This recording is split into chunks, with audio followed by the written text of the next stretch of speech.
this presentation. So I think the real question is, do you like it from the back or from the side, Bill and Andrew? Well, Bill likes it better like this. Andrew prefers this. Have at it, boys. Oh, that's pretty funny. All right, so I guess we'll let Bill go first. All right, great. You're not going to learn anything from me either. I have nothing to add. Certainly would not try to, say anything about Dr. Mundis that wasn't exactly true. These are my disclosures. I worked sideways for a long, long time. I learned it from Louise, who was back here in the audience a second ago. Oh, there he is. He moved up to the front like he always does. That's my biggest disclosure. This is Lateral that Andrew was going to talk about us. It doesn't really work, and I have no idea why they're in there. But even the moderator was so bored with this that he fell asleep. Not only that, he fell asleep on the flight on the way here because he was thinking about how important it was to do things prone rather than lateral. And if you try to stay sideways all the time like this, you're going to get tired too. So I did also Google what's the best position. I don't advise doing this with children in the room, and I don't advise doing it with Dr. Mundis's, surgeon map either. That's always a problem. But what won was lateral. You can see I didn't use a really descriptive picture there, but certainly lateral got 5% at number 3, and 2 was supine. With the 2 missionaries there, and then prone right here. 80% of people wanted to do prone. And I thought that was really, really important. And this came actually from 100 double-blinded spine surgeons, most of them trained in San Diego, I think. And you can see it's really important to Google what's the best position. But the real question is, which is difficult for some people to talk about, is what happens when you're ready to transition? And I think that transition from lateral to prone is really important, and I do think it looks sort of a little bit like this caterpillar, very happily munching away in the leaves, lying there laterally, and then all of a sudden realizes they're just tucked into their very, very small cocoon, and they're not looking out. They're afraid to do anything new, but they're very comfortable in there. They're very adequately positioned, and they think everything's going well until all of a sudden you decide, maybe we should look someplace else, and maybe we should start thinking about doing something a little bit different, and that's where you get from the prone procedure.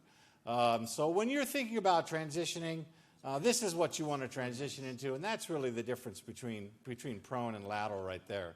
So I have to admit, back in 2000, just like the BlackBerry, this was great technology, adopted by a huge number of people, 4%. And that's the problem with lateral surgery, too. It's great. It's innovative technology back then. A lot of people did it. But you know what? Only 20% of people did it. So that means out of the 5 people here that are surgeons left in the room, there was only 1 of them that actually ended up doing it. Why is that? And there's a whole lot of reasons for that. And I think this is number 1 right here. This is the positioning it takes. This is 45 minutes of work. This is much more difficult than the robot and the augmetic system and everything else. And then you've got the fluoro in the background. You've got the bed control. You've got all the neuromonitoring. You've used all the tape in the hospital. It's just really, really difficult to do that. This was a picture I didn't actually, I was going to say, since Dr. Vivas didn't know about that, I was going to say I got this from his operating room just the other day. But it's not true. It's not true at all. I downloaded this from some Scripps website. I'm not sure what it was. Sorry, I couldn't resist, Greg. It's really not effective. It's possible. But single position lateral decubitus, if you want to run a marathon in flip-flops and you want to use old technology, then you're perfectly fine.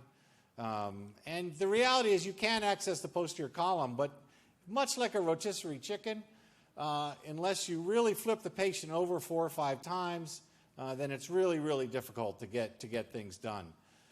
So the prone transpsoas has a lot of benefits. The number 1 there is on the bottom, really simplifies your life, simplifies your decision making, simplifies what you're going to do. It's easy for positioning, very familiar.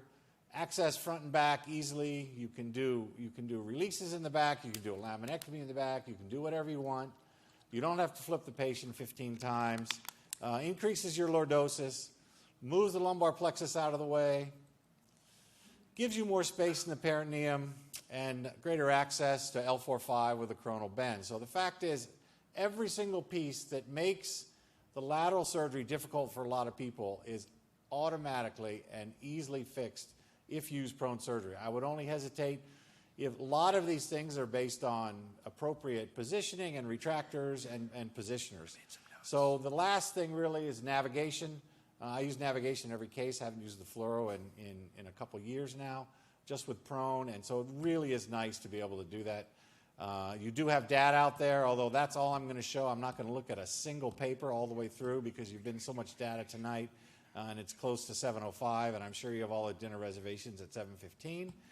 So there is a lot of paper about prone surgery now. It is not out there on a limb when you're doing it. We have a multi-center trial we just published with over 500 patients showing decreased complication rate. But the real reason is there our lateral leader here running a marathon, and if you go back to Louise, if he's doing it prone and he's doing it the right way, you can stay with him. He's got his real shoes on there, and that's what we like to see. So my advice to you is try prone, even if you're afraid of the transition. Thank you.